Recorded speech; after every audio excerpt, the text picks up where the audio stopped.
Supreme Rice. Since the 1930s, supporting Louisiana farmers and communities throughout Louisiana. To find out more, go to supremerice.com. Live at lunch. You are looking live. Live at lunch. Live at lunch with Ott and Hanny on 104.5 ESPN, Baton Rouge. What the hell's going on out here? Now, here's Jimmy Ott and Charles Hannegriff. Yeah, for some reason or another, you sound a little taller on radio. Is it live? Is it live? Is it live? From Rufino's on Highland Road, welcome to the Friday edition of Live at Lunch, 104.5 ESPN Baton Rouge. Charles Hannegriff, Jimmy Ott, Max Gotro, Jordan Kinchin's back in the studio.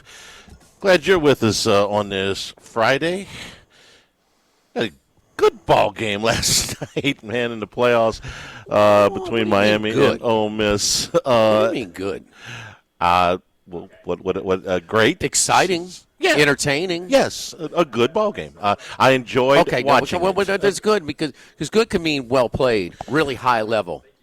There were some big plays. There were some exciting plays. Was it entertaining, the cleanest exciting? game? No. Extremely exciting. Yeah. Extremely exciting. Good. Charlie, you had Miami. Good. I did. Yeah. Good. I had Ole Miss. Not good. Okay. Right. So, okay. I mean, this good crap. I mean, you almost made me, swear right out the start. I mean, here you go. You peacocking, and you know what, though, Charlie? Was I peacocking? I said it was a good game. I got a lot on my chest today, by the way. This is that's about as generic a term as I can use to describe it. It was a good football game. I thought it was a good football game. I know. It's like I say, I will say this. If you can just – and I understand it's so important to the roster build and all the other nonsense we're tracking. You got people coming up just during the show. Man, are we getting this guy? What quarterback do you think? I understand it, and that's the college football free agency period is what we're going through, and there's some interest level there. But if you could just get away from all this stuff and you just isolate it, you don't know, and you just watch the damn game, I swear it's better than ever. I swear. It is better than ever. I think you're holding on to players that are pro-level players who are eligible for NFL, who are staying because NIL, that are raising the level. That's absolutely true. Okay. Your quarterbacks as well. They're getting more time. So it's you just – and do they care? Yes. So it was hard to tell but I talked to some people there. And it was real close to 50-50. They split it in the middle. And, man, the people when Miami did something good, you can hear maybe 55-45 Ole Miss. And we that know was Ole Miss surprising to me. I did not think Miami would travel that well. They usually don't. Well, they're at home next week. This is their last travel, if they do. Right. This is new. I'm sorry. It's been a while, yeah. Last 20 years, how many times they finished in the top 10? Oh, that's a 0. Yep.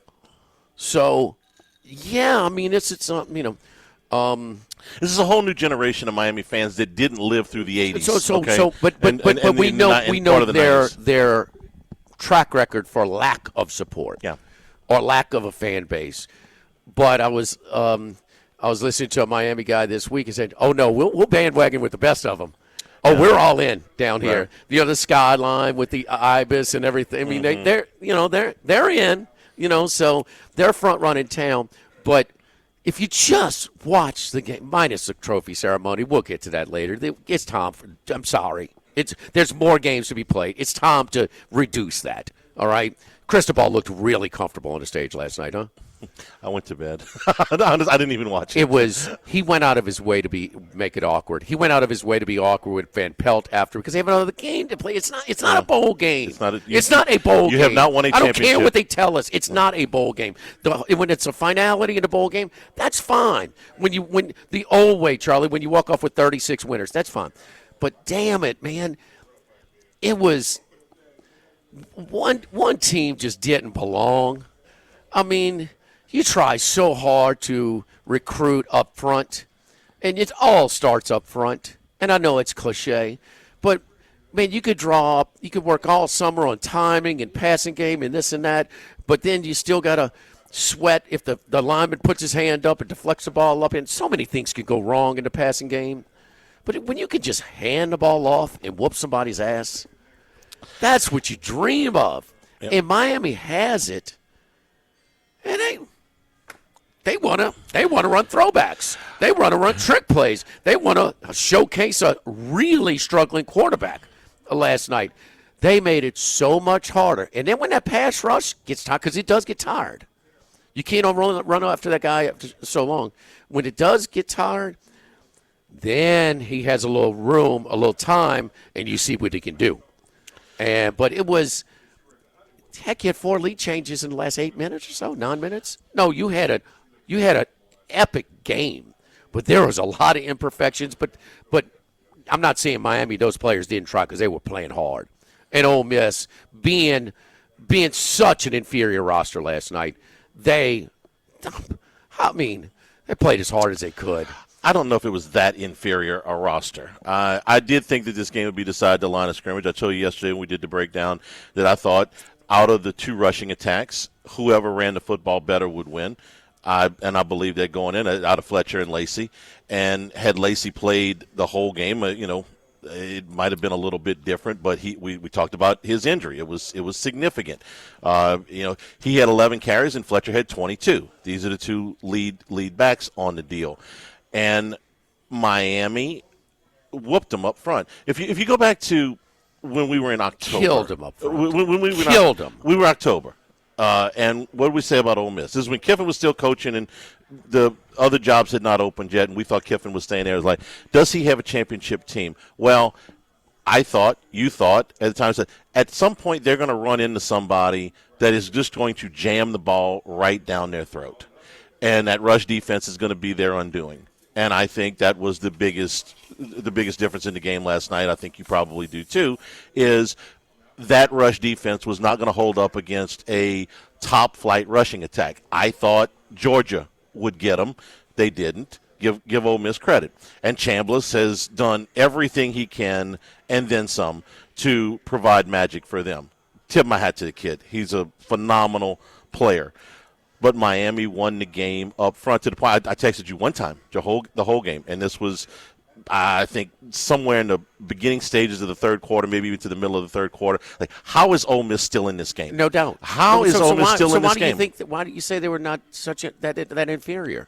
If you're the watching whole, the game, when the whole roster, if you're watching the game and you see that, because I thought Ole Miss has the better quarterback. I think they've got the better lead running back. I think the receivers are maybe. This guy for Fletcher's really good. I think Lacey's a little bit better at full strength. I think Lacey's a little bit better. Okay. Player for player. Okay. I think that Miami's better at all 3 levels on defense, and I think that the offensive lines, Miami's better, but not drastically so. Ole Miss's offensive line against normal defenses. That's not a normal Miami defense. Against normal defenses, that was a very, very high-profile, prolific offense this year. So, yes, was Miami better up front? But I don't know if there's a drastic difference. If these 2 teams were playing again tonight, I would say. Let me ask you if this is drastic. This is from Paul Stone. With 12 minutes to go in the game, Miami has run 69 offensive plays. Ole Miss 37. Canes are 10 of 18 on 3rd and 4th down conversions. Those 3rd and 2s for Miami, those were real. Those were tough, huh? They dominated up front. That was why I picked them to win the game. When you can dominate up front, that's a significant superior inferior advantage there. The quarterback makes a difference. The quarterback on the Ole Miss side is a lot better. He couldn't breathe for 3 quarters because he was fair enough. Because you get killed up front. They couldn't have. Can they at least stand in their way and get run over? I mean, my God, he was. Ole Miss, and for all that, they outgained him by 60 yards. I'm not finished. Ole Miss, meanwhile, is 0 for 7 on 3rd downs when the Canes were to him. And it was Miami by 1. So they dominated the game, but you can't rush that quarterback forever. You're going to get tired. And they got tired. And then when he started having some time, then the best player on the field took over. And he did what he could do to keep them in it. I think this thing is played 10 times. Miami's winning by at least 3 touchdowns and 7 of them. And I don't believe that. And I don't, I know you want to disagree, and that's well, fine. But you and had the a great reason- handicap. You had a great handicap. And the reason I don't think that is Miami doesn't always play at that high level. Okay. I watched them lose to Louisville. I watched them lose to SMU. If Carson Beck plays the level he played against Ohio State, what's the score last night? He was awful. He was so bad, man. Golly. A lot of the things that they did with him, he ended up – the plays that he had to make in the last drive, he doesn't overthrow the bomb. It's not a very hard throw, but we've seen guys – that's one of your favorites. They put some air under it. Yeah. They get a bust in the back end, and he didn't miss that throw. And then Tony, he's a special kid. He takes a little slip screen and he goes. Yeah, it's an extended handoff. That's not really – yeah, Beck gets credit for that, and it's not really him. Right. I thought Beck didn't make – a ton of big mistakes. Now, they dropped some interceptions. He got lucky. But he didn't make the big mistake to get them killed. He made a ton of mistakes to keep He got them in lucky the game. on some of those the dropped interceptions. You handing the ball off and just getting, for the game, over 5 yards a carry. You handing the ball off for 20 yards. Time for a trick play. What is going on? Well, we're not wild about Cristobal. We're not wild about Cristobal's game management. Never have been. Okay. Did he call that play right there? That's his, that's Dawson. He signs off on the game plan. Sure he does. I know, and we're going to run this at one point. Let's do it now. No. Your one text said it. Keep it simple, stupid. Yeah. Why are you trying to make this more complicated than it has to be? Right. I was amazed that and Beck is off. We've seen the data tell he has thrown a lot of interceptions for a guy who started for some pretty good supporting cast teams the last 2 years. Has he not? Yes. And then he's had some pretty damn good games, too. He was very good against Notre Dame, who's probably the best team that they played in the regular season. I thought he was better than people give credit against Ohio State. That's a damn good defense. Mm-hmm. That's a damn good. How about this? What Ohio State fans are thinking today? Damn. Boy, they were really that sloppy against us, huh? 10 penalties last night against Ohio State. 0. Ohio State fans are pissed, and they got enough good. They've got enough riches, I understand. Yeah. But they're sitting there like, is this the same damn team we just played? And that's kind of my deal with Miami. When they're A game, but you don't always get their A game. Part of that's on the sideline. Part of that's on the quarterback. You don't always get their A game. So and how do you expect? How many snaps is Ole Miss defense on the field last night? 89. How are they supposed to stop them in the last? 88. Excuse me. How are they supposed to stop them on the last drive? They play with a lot of heart. And then I listened to the SEC post game, and they're criticizing like Ole Miss blew it, like they had the better team, like they're going to kill themselves. Tim Tebow was criticizing the place kicker. Oh, cut. He was criticizing the place kicker. That guy's been fantastic all year. He's the MVP. One more thing before we run out of segment. The last play of the game. What the pass interference? No pass interference. It is. It's rarely called. It was extreme enough to where I'm not expecting it real time. Watching it, I can't kill them if they throw a flag. I can't. It's kind of a 50-50 enforcement. Yeah. Not a penalty. Yeah. It's 100% a penalty, but enforcement, and it's not a true Hail Mary. It's not a 50-yarder. It's kind of and I thought they blew it because they had the 6 seconds. I thought they were going to throw a little 8-10 yard hitch out of bounds. If it's not throw the ball away, you got a smart quarterback, right? The reason in the scrum of a Hail Mary, which this was not, okay, you almost never see it called, and you probably shouldn't. And what's the chances they're going to get it from the 20-yard line?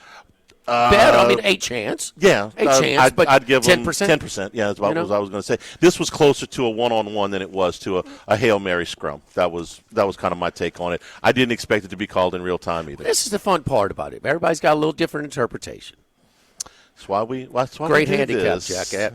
Anyway, beef ravioli. Bitter party of one. Your table is ready. One thing we talk about. We try as a handicapper be fair to yourself if you have the right side.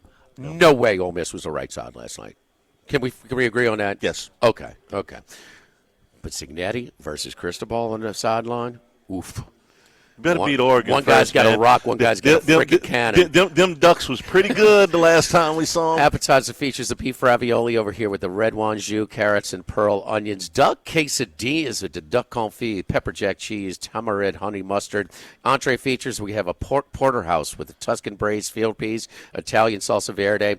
Wine pairing is a J.C. Summers Sazzone Pinot Noir out of Willamette Valley. The pan-seared grouper, it sounds good, with the seafood diavolo and aromatic rice. So it's kind of that tomato-based sauce, a little spicy Italian sauce. Wine pairing is a Chateau Ste. Michelle Iroca Riesling out of Columbia Valley. A beverage features a Dom's Inferno, the Knob Creek Bourbon, Amaro Montenegro, Angostura Bitter Smoke Cocktail over here at Rufino's. There's a duck special today? Duck quesadillas. Chef's an Oregon fan, or should I read anything into that? Is that an omen? One way or the other? That's unintentional. Okay. I don't think it's intentional. Okay.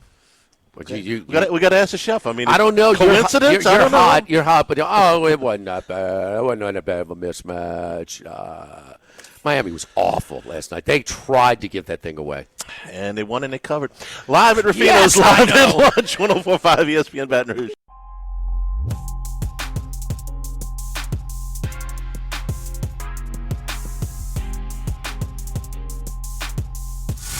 Live at lunch with Odd and Hanny from Rufino's on Highland Road on 104.5 ESPN Baton Rouge. And return here at Rufino's. Remember, you can always get the show on demand, 1045ESPN.com, LouisianaSports.net. New Handycast with the first 10 transfer portal film up on YouTube right now, brought to you by Supreme Rice, supporting our Louisiana farmers since the 1930s. Go to SupremeRice.com. Macero, what's going on, buddy? Where are you at? Vegas, San Diego? Where are you? I'm at the Venetian right now. Got a nice view of the. I'm at the Venetian in Vegas. I'm looking at the new Hard Rock that they're building. The giant guitar is going up right now. Yeah, the old Mirage. They got a big giant Hard Rock guitar getting built right now. Looks pretty interesting. We'll see if it's the new hot spot when it gets finished.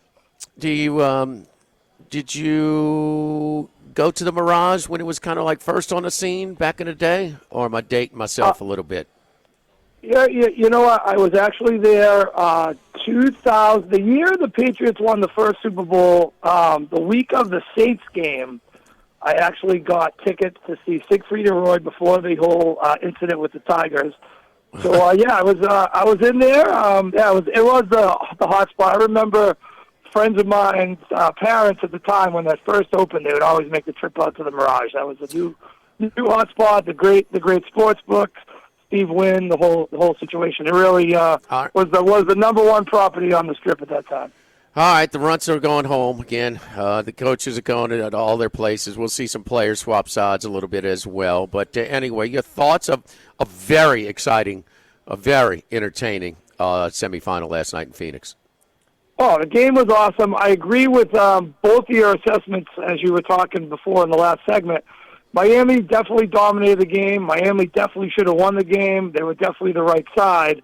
But you got to give credit to Ole Miss. I mean, with all the turmoil with the coaching staff, they hung in there. And one of the aspects that really caught my attention, well, one was Miami couldn't catch a cold. They couldn't catch an interception. They couldn't catch a pass. That definitely wasn't on his game. Very inaccurate.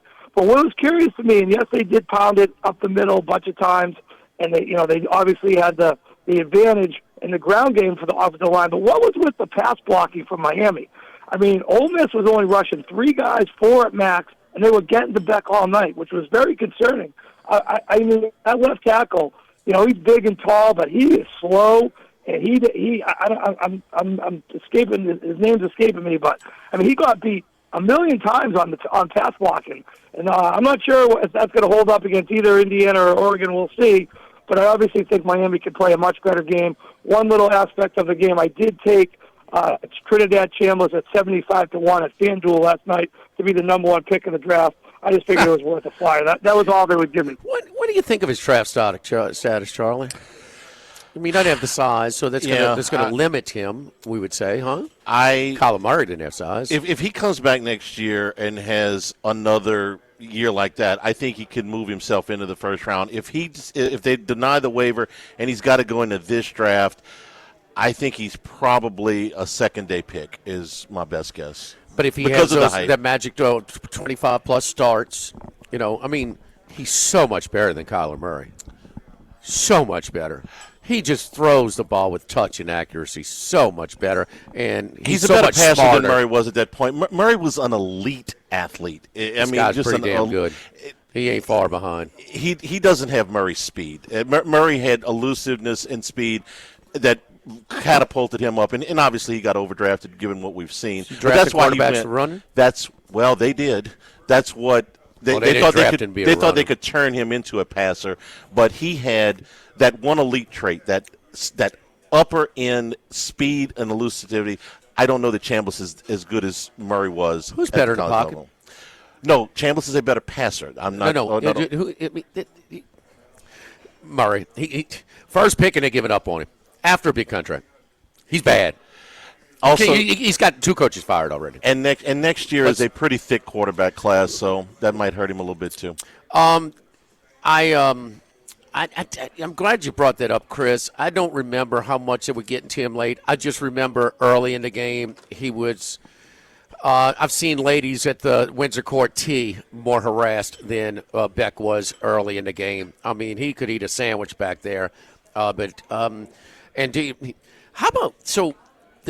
what makes that that Oklahoma LSU semifinal, the Burrow year, when LSU was winning 49-14 at half? LSU kicked off in that first half and had 49. Miami kicked off in the first half and had the ball almost 24 minutes of the first half. Or 23 plus. I mean, how about or 20?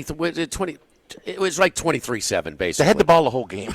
But I mean, they kicked off. I know, and they had it only 7 minutes. I mean, how can you not expect? I don't know, Chris. I thought Cristobal and Beck really kept, and Dawson kept Ole Miss in the game. And listen, to your point, I don't care about all the distractions. Okay, I mean, Ole Miss played their hearts out last night. They were doomed. They were no doubt they were playing. They play with a lot of heart, man. I thought they were so overmatched last night.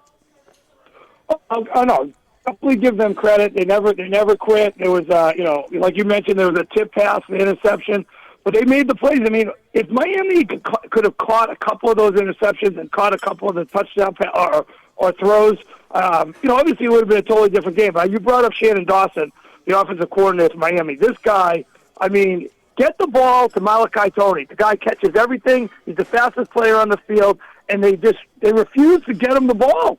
They're using him as a decoy. They're throwing to number 0. I'm like, it was aggravating me because I have this 100-1 future in Miami. I do have Ole Miss as well, but I had much more money on Miami. Just for them to almost lose that game it was that close to them losing the game. They had to score first. It was 17 seconds left. It shouldn't have come to that. Shannon Dawson in the A&M game I had pulled my hair out in that game as well. So he is he's very conservative with the play calls, and then when he needs to be conservative, they're doing flea flickers.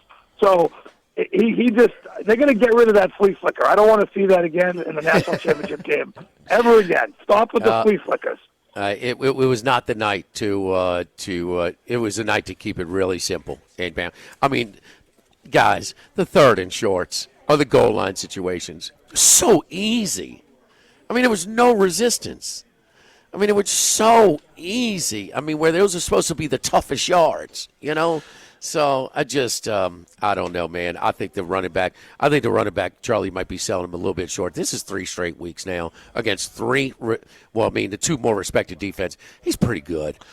I didn't say he wasn't. I just said I like Lacey a little bit better. And we don't know with Lacey because he tweaked that hamstring, on that play. I mean, because he sat out for a while. Yeah. So he had the shoulder plus the hamstring. Lacey is deceptive too because he doesn't. It's not these highlight moves. Well, man, he made that safety look like a joke, huh? Yeah, and he could take it to the house. He's sort of this straight up. I mean, certainly not a for the Ravens. I'm drawing a blank. Derrick Henry. Henry, but he's straight up runner like that. But he is a little bit more elusive than maybe that he appears to be. So, Chris, you with us on Sunday, or should we get to your NFL games on Sunday, or let's get to your Saturday games? What's your schedule? Yeah, I'll come on with you on Sunday. Yeah, Okay. I'll make time for you guys. It's fun to come on Sunday. It gets my day kick-started. Okay, what we got in the Saturday games tomorrow? You want to talk about this Indiana game or no? Oh, yeah, yep. I'm sorry. I'm skipping around on you. I'm sorry, Chris. Jimmy's already decided Indiana's winning the I'm game. so He was aggravated moving with- straight on. Hey, listen. I don't blame him. I don't blame him. I'm not sure where all this Oregon love's coming from. I've learned my lesson. I'm not going against Indiana again. Well, hang on a second. You watched them demolish Texas Tech, right? I mean, that's where I think I would say that there still has to be a story of the offense, the entire offense, quarterback, offensive coordinator, offensive line, where they were the night before that game, because no one can play that bad. It's either the Miami flu or they just got something is up with that game. I mean, Baron Morton could not throw a 4-yard pass for the whole game. I've never seen a quarterback play that bad. I mean, they're exceptional on the short passing game. The offensive line looked like they never played offensive line before as a unit. They looked like they were seeing ghosts. That was just a horrible. I don't think Oregon played that good at all. Dante Moore, which I was going to get to, he's very loose with the ball. He had an interception. They couldn't even get how many fumbled snaps did they have? A lot of false starts, too. Dan Lanning with a coaching style that replicates Dan Campbell on steroids. The guy refuses to kick field goals, goes for it on fourth down every single time. So I expect Signetti to have a huge coaching advantage. Mendoza doesn't make many mistakes. Very smart IQ guy. And I don't think I can say that about Dante Moore. Couple that with the loss of Jordan Davison, who's the best running back, has the broken clavicle, 15 touchdowns. He had the 2 touchdowns last week. And if you look at this travel situation for Oregon, Eugene to Miami back to Eugene, and then they got to go back across the country to Atlanta again. This seems like a lot of travel on short time periods. I just think Signetti's just going to have the boys ready. They've done nothing wrong all year. I don't understand the late money that's been coming in on Oregon.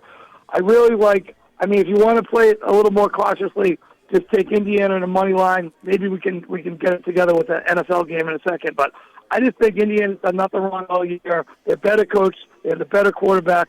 They have the better trenches. I think they're going to make less mistakes. I like Indiana to win. All right, you got you Indiana. I'm putting you down for Indiana minus 3.5. Let's find somebody to put with an NFL money line to put with this minus 185, and then the 2 Saturday games tomorrow. Tell me who's playing on Saturday. I got them all. It's real simple. It's real simple. Who's the weakest team? Who's the weakest draw in the field? They put them in the first game on Saturday. Saturday. Oh no, Saturday. My bad. Carolina Panthers. I love Carolina. Okay. I think it's one of the games that when the odds came out, I made the line like 7.5, 8. It came out to 10. I bet Carolina. It went to 10.5. I'm shocked that it went that way. I mean, this is a defense when you're not playing Arizona has given up 27, 38, 34, 31 the last 4 games out of the last 6 when they weren't playing Arizona. Leak and oil big time in the back end secondary. You have big receivers on Carolina with McMillan, Leggett, and the big tight end Tommy Tremble. If Bryce Young can just see over the line of scrimmage, I think they should be able to move the ball downfield on this team. I mean, Arizona was moving up and down the field last week before they got that crazy penalty on the crackback block. Arizona was set up at 1st and 10 at the 24-yard line, down by 3, going to take the lead, and then the game flipped when they called that crazy penalty. But, I mean, this Rams defense is not anything to be too high on. Obviously, the offense is great, but you got an outdoor game on grass, supposed to be some rain. We'll see if LA can put up a big score. I'm just not so sure. I think when you have a home playoff team getting 10.5 points, you got to go with the underdog. So give me Carolina tomorrow. All right, in the late game, Green Bay now 1.5, 44.5 at Chicago. Yeah, I don't have a play in this game. I'm more of a fan of everyone's saying it. Chicago's been lucky all year, but sometimes the luck just rolls over for the whole season. I don't want to get in front of the Chicago luck. Okay. I would think Green Bay's a better team, but it's tough to trust Jordan Love, and he's been injured, so I'm not really sure what that is. I do have one play in the Patriots game if we have time. Well, we're going to get to that on Sunday. We'll get to that on Sunday. Okay. Give me another money line to put up with this Indiana Hoosiers. You know, if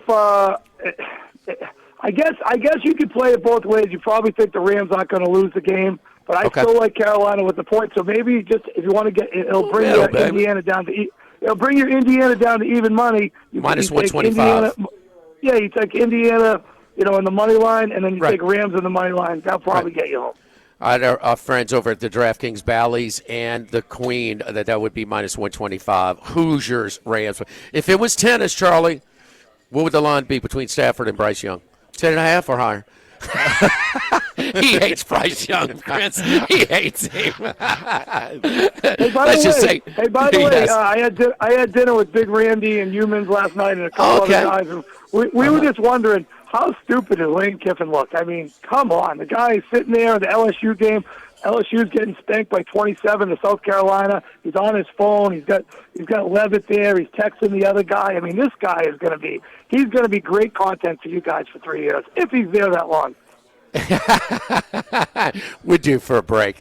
Good luck to you, sir. we got to move on. All right, my buddy Chris Massaro down in Las Vegas right now. So he has Indiana minus 3.5, Indiana Rams moneyline parlay minus 125. Carolina plus 125. United Community Bank. Your business is our business at United Community Bank. We support the hardworking folks behind local business. From initial startup loans to ongoing planning and assessments, United Community Bank is here for you.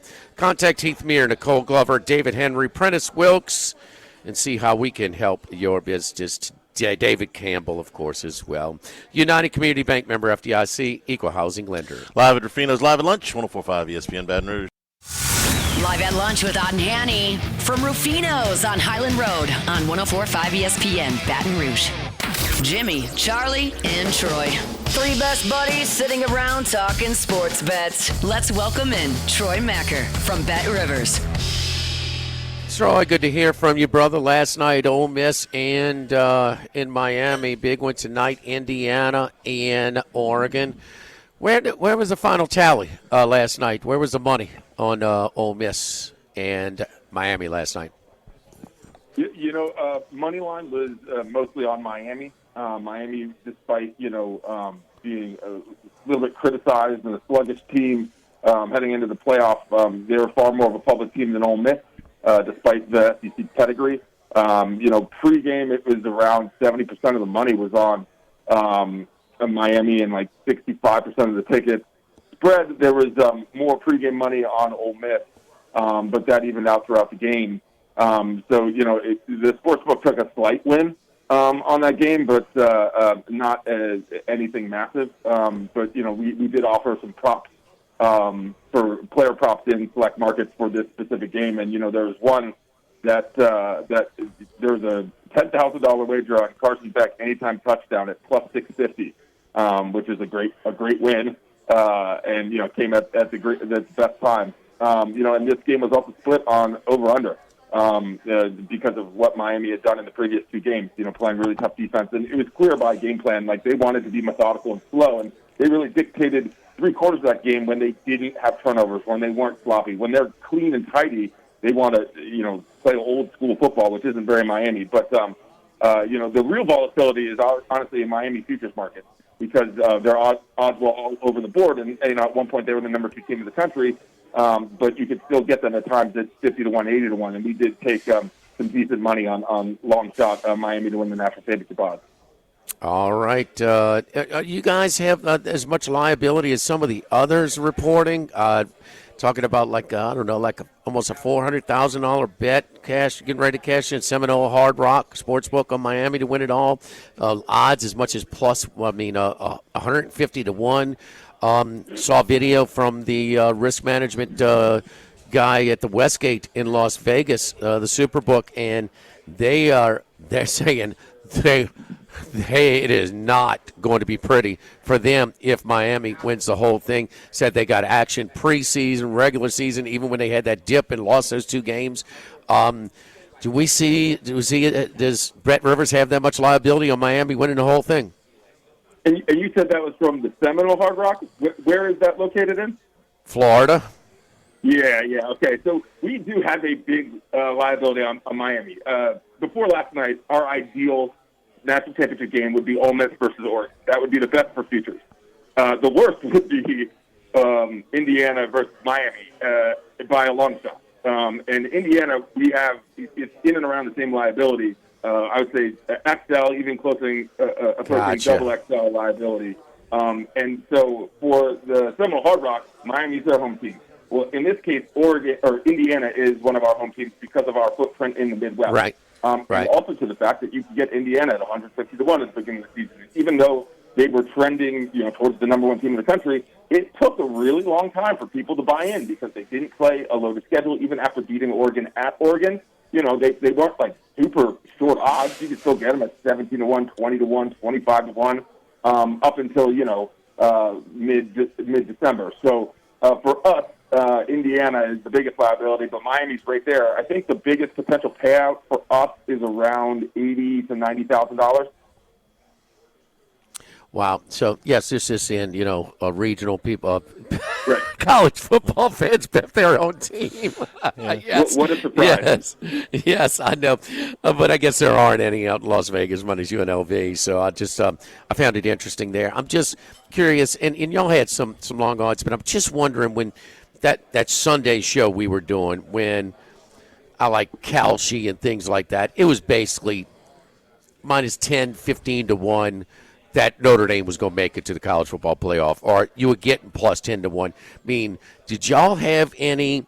So that last Tuesday pairing show, everything is set minus the conference championship games. Notre Dame and Miami are done playing, and Notre Dame has had them. We know the whole story. I'm interested in that Tuesday to Sunday, if there were some Miami bets to win it all in that range that you guys took at Bet Rivers. That's a good question. I actually have it open. It would be lofty. What was that? That's going to be around like December 5th to 7th. Yeah. Yes. When they were previously 60-1, and then they jumped up to 150-1. That's when we took the longest bet, which was 175-1. So the $100 bet there. No big stakes, but in that window we certainly took around a dozen bets in between $100 and $150. And these are all 100 to 175-1. There you go. So that would be the Tuesday night, basically the 3rd through the 7th in the morning. Yeah. And when did they release that show? About 11 a.m., 11:30, something That's like that. when the show started. Yeah, something. Yeah, because they like went that. from 70-1 to 23-1 on December 7th within the span of an hour. And Troy, we were doing the show that morning. Both Charlie and I said, put down what you think's going to happen, what should happen. And we both put exactly should happen. The committee did, and guess what? Our jaws were on the floor that the committee did exactly what we thought they should have done. So we were floored. Anyway, one thing is apparent though, not just I guess in Bet Rivers especially, but it seems like across the country, I bet especially Bet Rivers, Indiana's become a public team, and. Yep. And also you beat a brand, not so much a team, because I think Oregon's dominance over Texas Tech was more impressive than Indiana's dominance over Alabama, because I think Texas Tech was way better than Alabama. But anyway, you get a lot of action. But the bigger bets, even in out the overall handle on tonight's spread action, is pretty damn close. So you got some big bets on Oregon, even in that out. Yeah, and yes, they beat a brand in Alabama. Certainly, it's not Saban's Alabama, but it's the biggest brand in the sport. And who did they beat in the game prior to that? Well, they beat one of the 5 to 10 biggest brands in the sport, the reigning national champions in Ohio State. And both were pretty convincing victories. Right now, 78% of the money, 80% of the tickets on Indiana outright, and minus 195. So we've seen that Oregon price shorten up. I wouldn't be surprised if there's some Oregon money coming in. On the spread, 51% of the money's on Oregon. 72% of the tickets are on the Hoosiers. Like you mentioned, we take a big bet, 23,000 single bet on Oregon +4. And so that's probably, still got plenty of time for people to get their bets in, but that's probably why you're seeing just over 50% of the money's on Oregon, while 70% of the tickets is on Indiana. And 70 and to 80% of the percentage of tickets for a national semifinal, that indicates either this game is horribly lopsided, which we know it's not, or one of these teams has become a really public team, and that is Indiana. That being said, I think Oregon is markedly improved since they played Indiana, albeit at home, in a loss, which doesn't happen very often in Austin. But they knew what they wanted to be from an identity standpoint back then. I think since that loss, they have become the team they wanted to be. And that team that they are now is far more set to defeat the type of team that Indiana is, in my opinion, even though I haven't made a bet, and I'm not sure I will on this game. I'm just going to sit back and watch. Troy, is that when they beat Oregon, was that when Indiana became a public team? What would you say the percentage of bets on the Hoosier games went up? And that was exactly at the halfway point of the season. That was Game 6.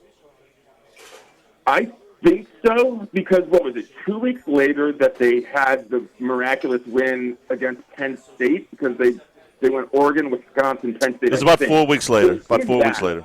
Yeah. Yeah. So it was 4 weeks later. It was right around there, but I honestly, even though, I mean, you go and beat Oregon, a top 5 Oregon team at Austin Stadium like that is as impressive a road win as you can get, especially since it's not a West Coast team. Indiana's in the Midwest. I don't think they were given as much credence for that win as they should have gotten, even though I do think that's probably when they started to become a public team. But if I'm being bluntly honest, I think it was probably when they beat Ohio State. That was 3 weeks ago. I think people had questions about Indiana all year long. Yeah, Ohio State was a big public play in that one. But you did have some sharp money back on that Oregon-Indiana game. It opened up 9.5, 10. It closed at 7 in that first game at Eugene. Troy, your best bet in the NFL this week before we let you go. 49ers plus 5.5. Was hesitant when it was 3.5, but the Eagles opened minus 3.5. They're now minus 5.5. Unless I'm missing something and someone is injured for the 49ers, I can't trust this Eagles team, even though it's at home. Their defense is going to pick up in the playoffs. We know they've limped into the playoffs before and been very successful, but I'll die on the sword that I just can't trust them. And so I'll take 49ers, who are a sneaky good team when everyone's healthy. So Niners plus 5.5, yes, please. Troy, we appreciate it. Have a great weekend. We'll talk to you on Monday. All right, sounds good. Live at Rufino's, live at lunch, 104.5 ESPN Baton Rouge.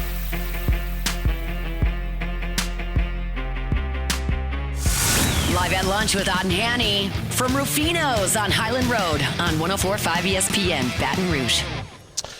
LSU up to 17 portal additions with the adding of Jordan Ross, defensive lineman from Tennessee. He's a former 5-star recruit. He was the number 1 edge rusher in the nation 2 seasons ago. Has not lived up to that production at Tennessee. We'll see if LSU can unlock it. 23 tackles last season, 1.5 sacks, 1 forced fumble.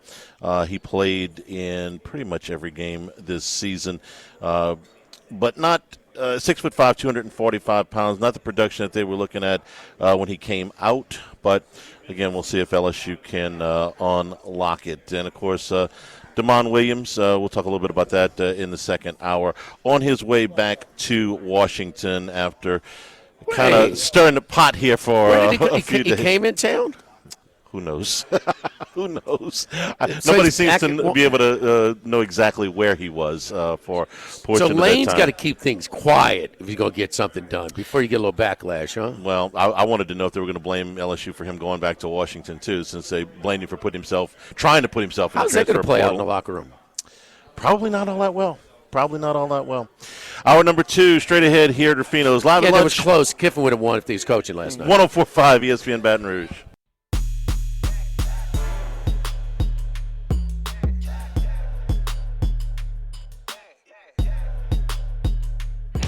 He's out there somewhere in the world. Maybe even your local sports book. Can anybody help us? Let's bring in Bruce Marshall. And return here at Rufino's, the weekly features. Today, the appetizers, the beef ravioli with the pearl onions, the duck quesadillas with the honey mustard, pork porterhouse, one of your entree features today, and the pan-seared grouper, the other one with seafood Diablo and rice. Maybe with running back duck meat, huh? I don't know what running backs are kind of. Does that mean you're throwing them on the grill? Does that mean they're dead ducks, or does that mean that it's good? You had Chef right here. You could have asked him. Ask Bruce Marshall. I could have. I could have. Bruce, does duck quesadillas being on the menu today, is that a good sign or a bad sign for Oregon tonight? I think it's probably bad. If you're eating duck. The dead duck, right? Yes. Okay, got it. Charlie, when they tailgate during for Arkansas week at Baton Rouge and they're roasting pigs, Yeah. is that good, Charlie? Huh? Not for Arkansas. It's not, No, it's not. No, it's not. So, Charlie, all right. Well, I'm gonna have the steak then. We've got, it's like a piece of art. It's interpretational. And last night was an imperfect game, but certainly highly entertaining. And, Bruce, if we could just forget all the process to get to the rosters and everything else, just watch the games and look at the atmosphere. It's pretty doggone good, man. Your thoughts, because we got a lot of interpretations, different interpretations of last night's game. Yeah, by the way, only Stanford people barbecue duck before the game. Hey, come to Louisiana, Bruce. You know that. I've brought you around to eat. We eat everything down here. Yeah, I guess so. But it's probably pretty good. Yeah, it was. Oh, by the way, one quick note on the portal. Did you notice T.J. Finley's name is in the portal? Yes, we did. Yes, we did. 7th. He graduated from college 3 years ago. I mean, this would be his 7th spin. Different school. Anyway, I thought that was. Who was it that sent it to thing that Malachi Tony was 11 years old when Carson Beck started college? Yes, Yeah, so. he is a reclass. He should be a high school senior. Yes, he's pretty good. He's pretty good. Well, maybe I have some eligibility left. I don't know. Yeah, you're right. I mean, this has been, and for the record, Jimmy and Charlie, a lot of these bowl games have been pretty good. Not the Rose Bowl or the Texas Tech-Oregon game last week, but a lot of them, and even some of the supporting bowl games, even that LSU-Houston game was like pretty darn entertaining. So the bowls have generally entertained again this year, and even for all the ups and ins and outs of college football, I look at some games, I look back, even that East Carolina-Pitt game, it's sort of a nothing game. But that was sort of inspirational to watch the way East Carolina came through with all the backups there, and they were fired up beyond belief for that game. So there is still something good about some of the bowls in the playoffs. And then last night was really a good example of how good it can be, because that was compelling stuff. Should Miami have won more comfortably? Yes, because they had a chance to put that game away earlier, and Ole Miss really didn't get cranking until the fourth quarter offensively. Just that one long TD run by Lacey. It reminded me, Jimmy, about a month ago you mentioned Texas Tech at Arizona State and how they were Texas Tech was just kind of hanging around that whole game. It looked like ASU was going to knock them out. Yeah. And then all of a sudden Texas Tech got back in the game late. Got that same feeling last night, and I thought the interception, the tip pass in the third quarter, that sort of put Ole Miss back in the game, because Miami was ready to score again there. But that came right after the Hurricanes missed a field goal, and they were leaving points on the field there and not putting them on the scoreboard. And that kind of kept Ole Miss in the game, and then things started to get fireworks in the fourth quarter. But I think you're right. I think Ole Miss was probably fortunate to still be in the game. Give them credit for hanging in there and fighting back. But I mean, Miami looked the better team most of the night, and I think they dodged a bullet in that one down in Glendale. Well, you have a window when you have the superior team to put away an opponent, but when you keep an opponent hanging around, well, and that pass rush wears down and gives the best player on the field, my opinion, Chambliss, a chance, he might grab you. And he did his part. But, I mean, you're asking the Ole Miss defense to play 89 snaps. That's asking a lot. Man, they played. I cannot believe the SEC Network post-game show. They were criticizing the defensive player for, like, man, you got to get up off the ground like that. You got knocked down on the last. It's the 89th play of the game on defense. This is not a great defense front to begin with. My gosh. So, Tim Tebow criticized the Ole Miss kicker last night. How about that, Bruce? So, anyway, I don't know what game they were watching last night. I could not believe it was not a game that Ole Miss lost. Ole Miss, this was a David and Goliath type of matchup, and Ole Miss played with a lot of heart and almost pulled it out. I thought a key pass for Beck. I'll give him credit. was the first play that lost like 1 yard or 2 yards in that last drive.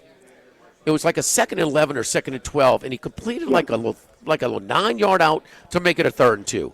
And we know the 3rd and 2s.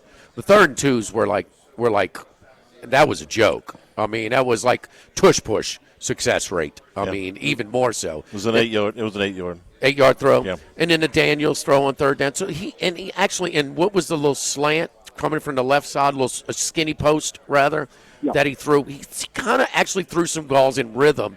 It only took him 59 minutes to get in rhythm. Swap quarterbacks. Bruce, what was the score last night?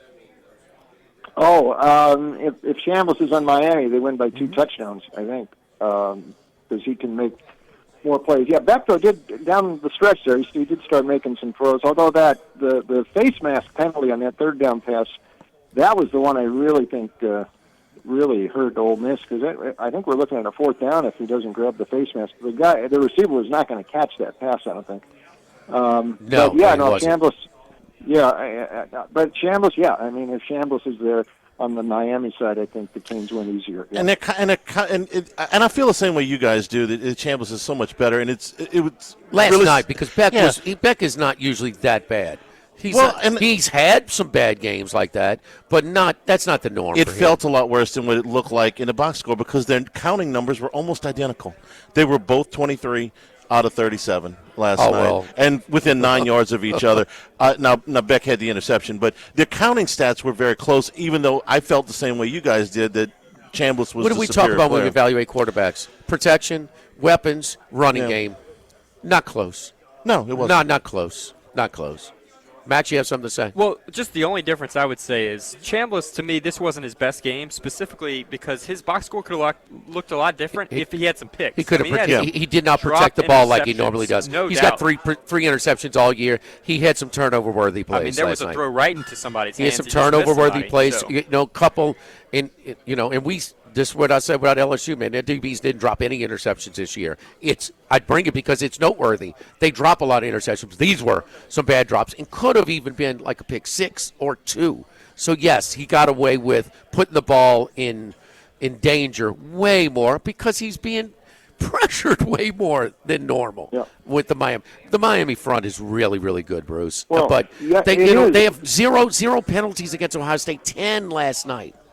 10 last night, It was sloppy, and you mentioned that, Jimmy. I mean, you got 2 NFL first-round picks on that defensive line, Bain and Messidor. I mean, that's like an NFL defensive front that Ole Miss was trying to play against last night. But, yeah, everything you say is right, and Miami dodged a bullet, I think, and finds itself at home for the first time in 2 months. Who'd have thought they'd have gotten back there? The last time they played at home, November 15 against NC State. All right, we get to Oregon, Indiana. It is Indiana is 3.5 and 48.5. Oregon, think about this too. They go from Oregon to Miami, back to Oregon. Now they're going to Atlanta and back to Oregon. And guess where they got to go next week? As far as they possibly can go if they advance, and got to go back to Miami at some point, huh? Bruce, how do you see tonight's game? Yeah, the Portland Trailblazers don't travel that much. I mean, this is really something. Well, I'll tell you, I've been trying to think who Cignetti reminds me of. And I thought, Barry Alvarez sort of, the style and all. It took Alvarez a couple of years to get Wisconsin going. And I arrived at Bo Schembechler. Now, let me explain that a little bit. Making accommodations for the modern day. Teams, unless you're Air Force or Navy, aren't running 82% of the time, the way Schembechler's earlier Michigan teams did. Now, he started to body blow running game. Yep, line of scrimmage. He started to balance things a bit more when Harbaugh was the quarterback in the 80s, when it got about 2-to-1 run-pass ratio. But Cignetti also acts like Schembechler, too, so that's another thing. But what Cignetti does, which Schembechler did, and you go back and look at some of Michigan's scores from about midway 69 into the mid-70s, late 70s, they would just kill people with the same thing over and over and over again. Schembechler just ran between the tackles, and if you didn't stop him, tough luck. We're going to keep doing it, and we don't care what the score is. And that's basically what Cignetti does. Now, yeah, he's got a Heisman-winning quarterback, but this is a run-first team, really, and the run sets up everything that Mendoza does. He is good, and I've mentioned my comparisons to Bernie Kosar with a bit more mobility for him. But they still run about 63% of the time, and we saw that in the Bama game. And, man, I knew late in the first quarter my pick on Bama was in trouble because Indiana was gaining 5, 6, 7 yards on first down. I mean, they really manhandled them there. But back to the Schembechler thing. There were always a couple of games per season when Michigan was not able to bully you. And they got in scraps, and they would often, and they'd sometimes lose. It would be Ohio State. It would be in the Rose Bowl, or once in a while a team like Purdue might stand up to them and have a close game. Now, Indiana hasn't lost yet this year, but there were a few games when that running game was just not bullying the opposition. One of those was the first Oregon game, which was kind of a split decision for Indiana. They did win. They pulled away late, a couple of picks off of Dante Moore, but they weren't bowling Oregon over. No. Now, Oregon wasn't moving too easily either, but only like 3 yards per carry. And that was the Iowa game, too, and that was the Penn State game. And Indiana was in serious trouble, especially in the Penn State game, and they couldn't shake Iowa either. So, bottom line is, I don't expect this tonight to be like the Alabama game whatsoever. What Oregon did to Texas Tech, I'm still kind of amazed at that. This was a Texas Tech, schedule or not, scored, 42 points per game this season, and they got nothing in that game. And that was not a fluky 0 either. They were manhandled at the line of scrimmage, and that was a big departure for Oregon, whose defense, I think, kind of took that criticism after the James Madison game when they sort of goofed around in the second half. I mean, they were up 4 touchdowns at halftime. Man, they were serious last week, and they are not going to get bowled over, I don't think, tonight. That's what lets me think the under is probably the call here. We're up about 48.5, 49 on that. I think this is a rock fight. I think it'll be lower scoring than that game in Eugene, and I think this will look more like the Ohio State-Indiana Big Ten title game. I just don't think if Indiana can't really control the line of scrimmage running the ball, that they're going to run away for this thing that's going to get higher scoring. But Indiana's defense is also really good. Under the total is my call here. And one other note, we talked about in the playoffs here, the bye factor in the second round there hurts the teams that had a bye.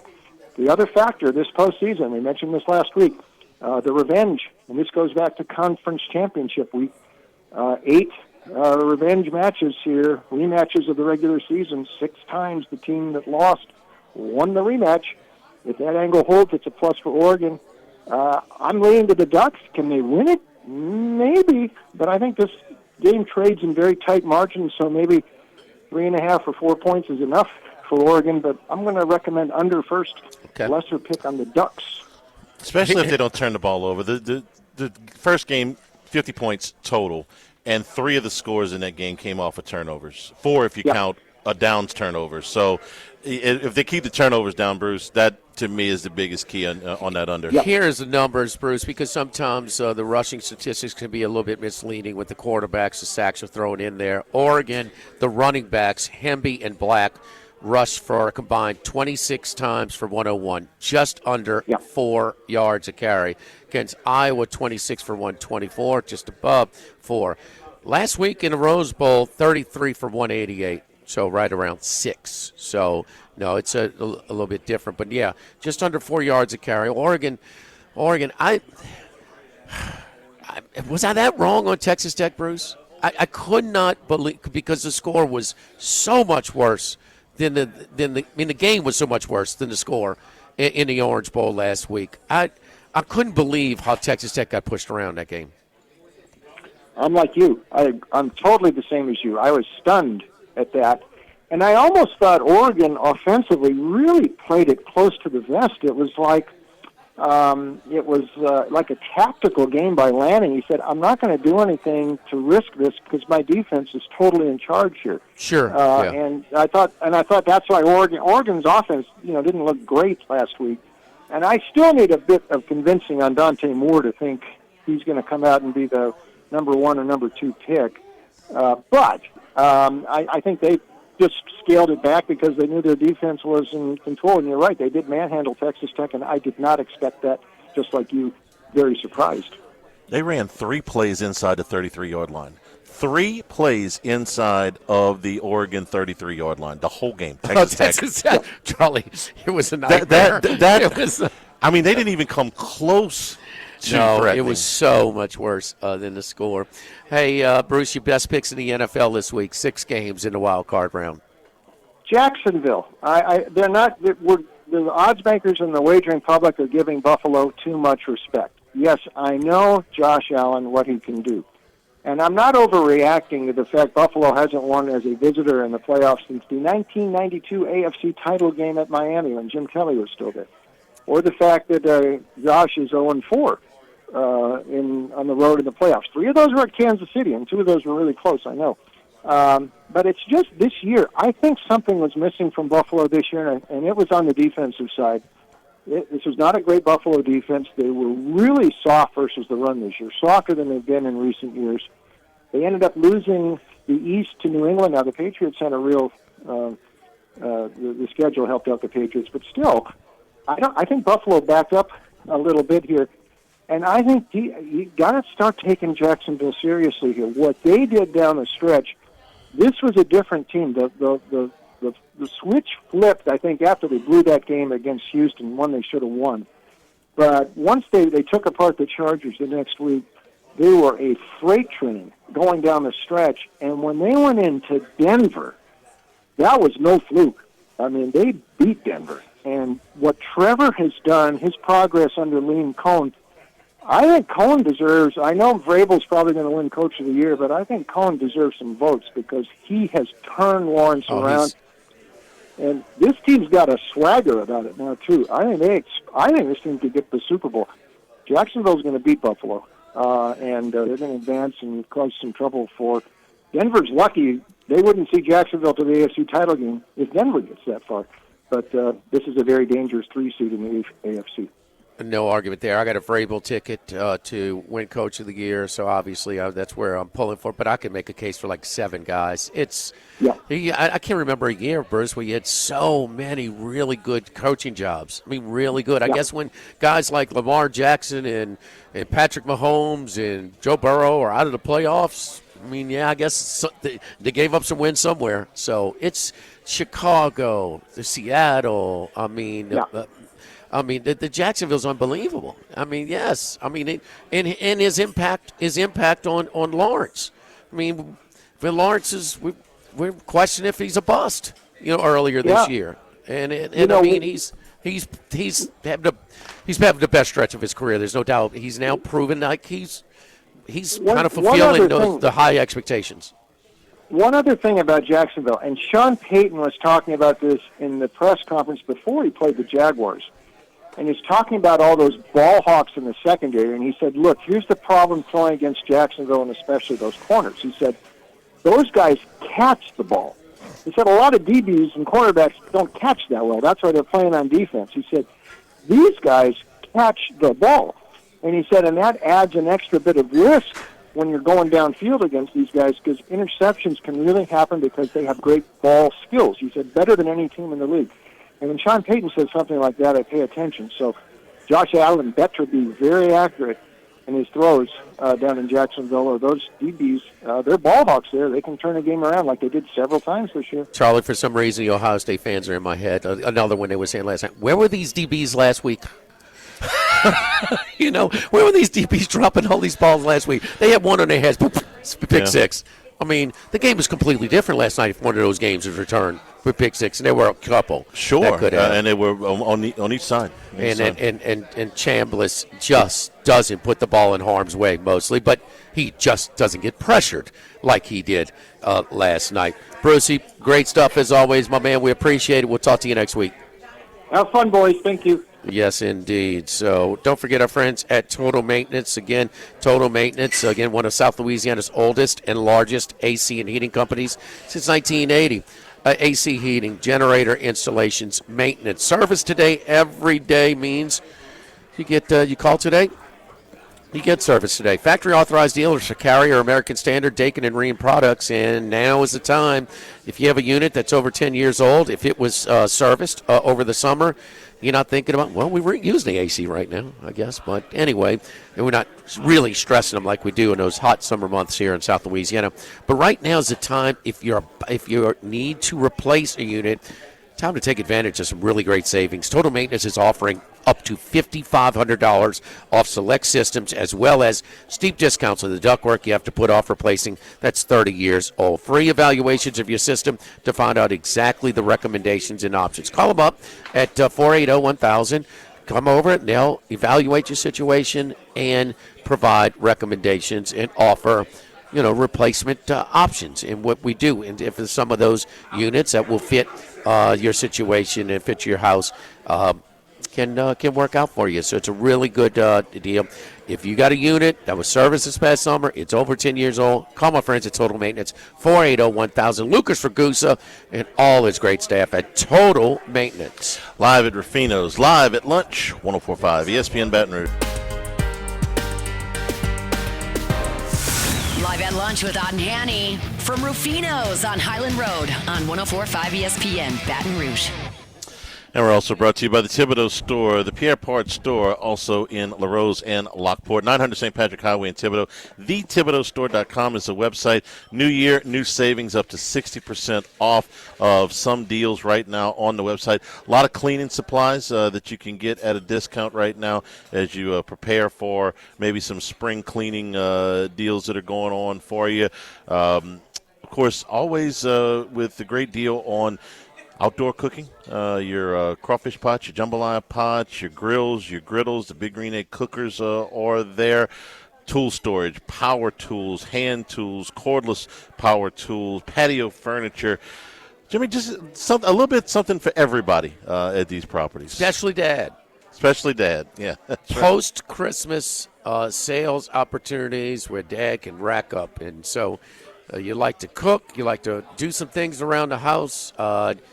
Like just a pre-transfer portal style store where you go in, they're friendly, it's locally owned and operated, but really you just got that personal touch. A nice greeting when how you doing? Doing good. You need some help? Sure, I was kind of looking for that. Let me help you out. And they're knowledgeable. And they're knowledgeable at their product, and they take pride in it. And they really do. And if they can't help it, they don't have it in stock, boom, it'll be at your house within a week because they'll order it for it and have it delivered to your house. So you got to love it. I love it. We're due for a field trip, Charlie. I'm going by myself again for the field trip? No, I'm the whole live and lunch staff, huh? All three Max, of us. Does Max know how to get to the Pierre Part store? We'll put Jordan in the truck, and we're all going. We're all going. The bridge right there is it's closed to boat traffic. The water's real low down there. Yeah, that is a low. That is close to the. It's close to the water, that bridge, Charlie. Yeah, it is. Online, it's TheThibodeauStore.com. Get you to all four properties there. I've been meaning to ask you guys this question all week, and I'm going to ask it now. We've been looking for value on futures for the conferences and the Super Bowl, and we all like the number on the Eagles. Okay. Can I ask a question why there's, and I any of our experts know what it seems like this team, why is there not just a little bit more support for the Houston Texans? Hear me out here for just a second. They've won 9 in a row. They hadn't lost a game in 2 months. Since the end of September, they are 12-2, and they have lost at Seattle by 8 points and against the Broncos by 3 at home. That's the 2 number 1 seeds. We know that defense is as good as any, but I can't find anybody that likes them. On paper, there's a lot to like. I've watched them. They don't blow me away. But, man, they have won Jacksonville won in a row? 7, I think. They got a home game. They do. Where's support for them? They haven't done it. Houston hasn't done it. They've never gotten past the divisional round. No, they haven't. But they have won playoff games the last 2 years. And they're finally not playing in the Saturday afternoon slot like they always used First to. time ever. if there was ever, if we could have got action on the Carolina Panthers being the first game on TV, we'd have cleaned up on that. Actually, 8 for Jacksonville. 8 with the game. I'll give you something, Charlie, just to monitor. So my point is, because it's about perception. This is why, yes, those are the teams where you can get some value because the defense is going to carry them. But Stroud, they hadn't lost a game by 2 scores all year. The whole season, even with the 3-game losing streak to open the season. They lost by 1 possession. Yeah. In every game. Yep. The 1 8-point, and that was at Seattle, arguably the best team in football. The resume's pretty good. I'm not overwhelmed by them, but the resume's pretty good. History is why. Yeah. You're asking why. Yeah. I mean, why didn't Indiana's pretty damn good? Well, why weren't they public until now? Because they had to do it a few times. I mean, why are they still betting Alabama? Alabama's not that good.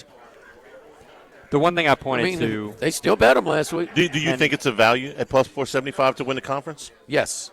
Yeah, I did too. I talked He's got to win all on the road, though, probably. Yeah. That's hard, 3. Yeah, that's true. That's true. I talked to Jimmy about this on Monday, Charlie, but the last 4 games, I know this Texans defense, that's the stronghold of this defense, or this team, right? That the offense is not as good as the defense here. The defense is the best in the NFL. But the last 4 weeks, let's look at their resume here. They gave up 30 to Riley Leonard and the Colts. Now, maybe they weren't playing for anything in that game, but they allowed 30 points to the Colts. They would have sat people if they weren't playing for anything. The Chargers was a banged-up O-line. They only allowed 16 points. But the Raiders. That's the game I thought you guys were going to bring up. That's Raiders, 21 that's points. my argument against is that Raiders game. They looked like crap. As any team, and it's obvious, they saw them on film and saw nothing they were afraid of. Yeah. 0, because they were horrible in that game and fortunate to win. Not saying they should have lost, but they could have easily lost that game to the Raiders. Gave up 20 points the week before as well to the Cardinals, who are the most injured team in football this year. So just the last 4 weeks, this defense, as good as it is, maybe taking a bit of a step back. That's all I'd point to there. I think they'll be focused. I think that's I'm just the Raiders is just an outlier. I mean, they're just which is so bad in that game, but it's obvious. I mean, there's nothing. The coaches can say all they want. They saw that film, and there was nothing on that film that got them scared in that game. Yeah. But their defense is going to be ready. I thought their defense was really good last year in the loss in Arrowhead against the Chiefs. I mean, they put all kinds of pressure on Mahomes. Charlie, I told you after that game on the Monday show, I was like, man, I've never seen a game where neither team could protect the quarterback at all.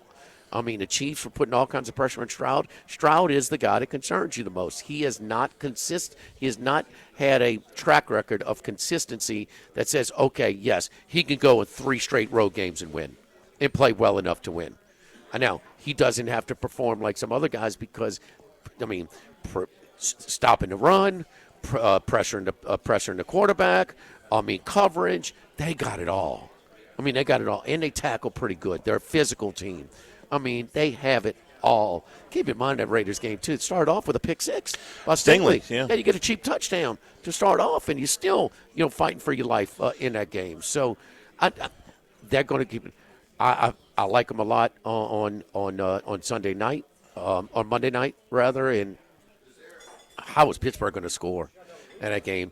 Baltimore is not nearly what they usually are on defense, and then some key injuries, including the Notre Dame safety, that finally allowed Pittsburgh to move the ball late. But how are they going to move the ball against the Houston Texans? Yeah, losing Hamilton was a killer for Baltimore. Texans one of 4 road favorites in this first weekend of NFL. Can we talk about playoffs. SEC? What about Can we get back? Yeah, well, absolutely. I mean, funk, overrated. I mean, just cyclical. What is it? New time, kind of foreshadowing. I mean, I'm all for it.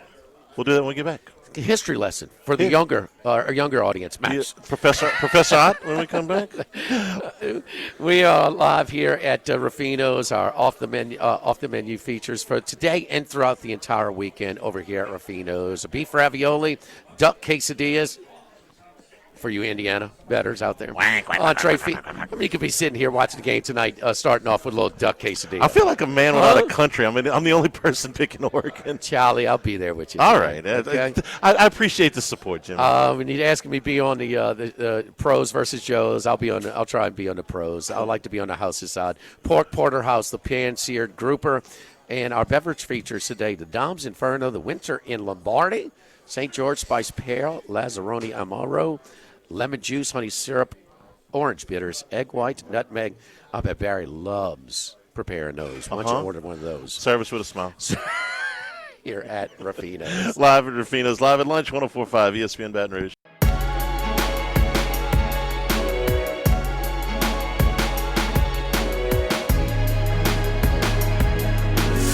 Live at lunch with Odd and Hanny from Rufino's on Highland Road on 104.5 ESPN Baton Rouge.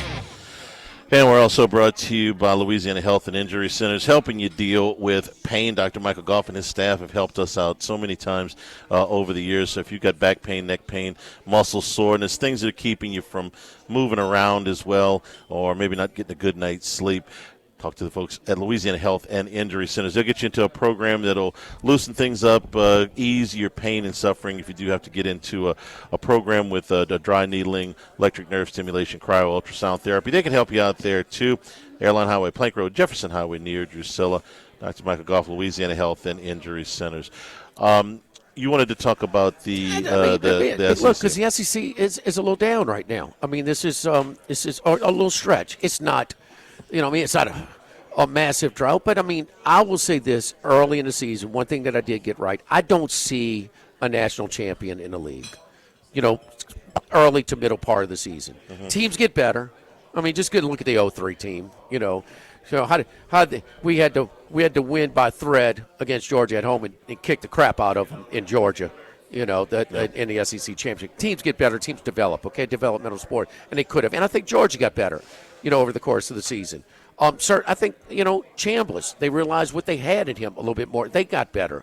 Far better than needing a fumble from an 0-8 SEC team, at their own 25-yard line to save the game there. But I just didn't see, a great SEC team, a national championship level team. Now, could Ole Miss have won? They could have won last night, but I thought they would have been very fortunate. It's a little bit of a history lesson for our younger audience. This is kind of what Miami used to do to the SEC in their heyday. Now, they did it to everybody in their heyday. But the SEC teams couldn't compete with Miami, and not with Florida State either during that stretch. And I saw the last team. Now, I don't think that's the best roster left, but team-wise, Charlie, their only loss was at Athens when they had a 9-point lead in the fourth quarter. It's a pretty damn good resume. And your last team left in the SEC got pushed around, and we're lucky to be in the game. Yeah. And so, do they have a budget at A&M and Texas and LSU and Georgia and yes they do. At Alabama, of course they do. Tennessee, but the Indianas and Texas Techs of the world, in Miami, they were the first one to okay, man, they paid the most for their quarterback last year, right? Cam Ward, wasn't he the highest paid? That year, yes, he was. Yeah, last year. Yeah, last year. So and so they're gonna have the money, down there. So I do think it's football. I think the depth. I think I've heard multiple coaches in the SEC. We don't have the depth that we had. It's football. You saw the game last night. How many guys got injured? You're going to lose starters at some point for some games, and so your two deeps are not nearly what they were. You had pros playing at the two deeps. Yeah. But I think it's a little bit cyclical. I think there's going to be a really good Georgia team. I think there's going to really be a good Texas team, Texas A&M, an LSU team, an Alabama team. I think that's coming, but there are a little bit of they're back to the pack. Is that kind of a little bit better as far as the drought back to the pack? And I put it on really three programs that have traditionally been way better than what they have been in the last 5 years. Florida, Auburn, and LSU. Those three programs have underachieved since the COVID year. by a lot of what was expected. You know, and those are three powerhouse programs, big spenders, blue bloods, whatever you call it, and they have not been as good. This is breaking, Jimmy. This is just coming across. The NCAA has ruled on Trinidad Chambliss. I say they gave him a year. They did not. Okay. They denied the waiver. Here's the seeking to extend so now he the goes 5 to court year. if he wants. Well, that's up to Tom Mars now. Citing an incapacitating illness or injury, approval requires schools to submit medical documentation, which was not provided. Mars is going to have a field day with that. He sent him 91 pages. The documents provided by Ole Miss and the student's prior school include a physician's note from a December 2022 visit which stated the student-athlete was doing very well since he was seen in August. Additionally, the prior school indicated it had no documentation on medical treatment. This is Ferris State, I'm guessing. Injury reports or medical conditions involving the student-athlete in the time frame, and his developmental needs and our team's competitive circumstances the reason he didn't play in 22-23. So in English, that means that he got beat out at Ferris State that year, and that's why he didn't play. It wasn't because of the tonsillectomy and the respiratory issues that Mars is citing in that 91 pages. Okay, well, and this is where Mars comes in. Now, do they want to push it to the next level? And who's your money on in that one? His record is you're laying some juice if you're taking Mars and Chambliss. Now, does he want to go through with it? Does he got a little sniff? I mean, we expect him to be drafted now, huh? Yes. Yeah. Okay. If he goes into the draft, I think the smartest thing Mars did. He'll make a roster. The smartest thing Mars did was he got Chambliss to commit and Ole Miss to commit to a dollar figure, because now he can go to court and say, this is costing my client this amount of money. But can we be reasonable here for just a second? And I don't expect them to be reasonable. Do we think kids should get a redshirt year for a tonsillectomy? No. They shouldn't.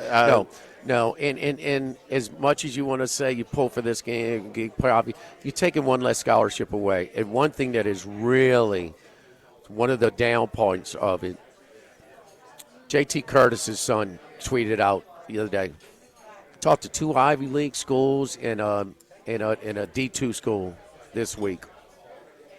It's like a ghost town around here. Yeah. Used to be. It's very discouraging for the high school prospects. I mean, we know that the elite ones get drafted, but there's a lot of players out there to put a lot of time in and are good players and could play college football. It's a very discouraging period to maintain their athleticism. They keep playing football. And not just football. I mean, how many coaches we talked to? I mean, place at Lamar and Will's at Lamar in baseball. I'm not signing any high school players. He's not doing it. And why are you going to sign him? Saw him UCLA. And Troy Aikman said, for one guy, I gave the school money. We signed this guy. He's going to next year to Oregon.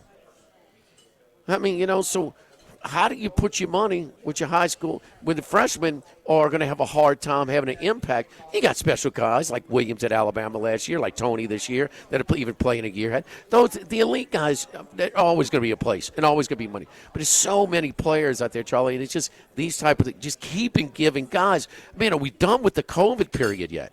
Are we done with it? But you don't have to point out things that Mars does smart, Charlie, in his work to prove that he's got a chance to win anything or he hasn't done his homework. Nobody has been better than him at attacking the NCAA. So we'll have to see what his next move is. He hired Mars for a reason. What do you think he does? He's going to sue for. He's going to go take the next step. Yeah, that I would be shocked if he did. Don't forget our friends at Legacy Title. Chad Reynolds and Legacy Title for all of your real estate closings. 296-0060. Full-service title company servicing all of South Louisiana. Ashley Donald, Adrian Galata, Michael Platt, Mariana Haynes, Natalie, and Bradford Smith, our great team at Legacy Title. And, of course, our fearless leader, Chad Reynolds. Buying, building, refinancing. Nobody choose but you. Choose Chad Reynolds, Legacy Title, 296-0060. We got a statement from Tom Mars, who is his attorney. We will read that when we come back. Live at Rufino's, live at lunch, 104.5 ESPN Baton Rouge.